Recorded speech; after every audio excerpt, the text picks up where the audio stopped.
ఈరోజు వాక్యము ప్రకటన గ్రంథము 4వ అధ్యాయంలో దేవుడు పరలోక నమూనాని మనకి కండ్లకు కట్టినట్లుగా దేవుడు చూపిస్తున్నాడండి.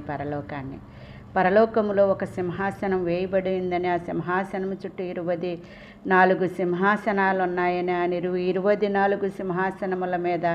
24 పెద్దలు తెల్లని వస్త్రములను ధరించుకుని వారి తలల మీద బంగారపు కిరీటాలు ధరించుకుని ఉన్నారని, ఆ సింహాసనం ఎదుట 7 దీపములు ప్రజ్వలించుచున్నవని, అవి దేవుని 7 ఆత్మలని, ఆ సింహాసనములో నుండి మెరుపులు, ఉరుములు, ధ్వనులు బయలుదేరుచున్నవని, ఆ సింహాసనము చుట్టూ 4 జీవులున్నాయని, మొదటి జీవి సింహము వంటిదని, రెండవ జీవి దూడ ముఖము వంటిది, మూడవ జీవి మనుష్యుని ముఖము వంటిది, 4వ జీవి ఎగురుచున్న పక్షిరాజు వంటిది. అలాగే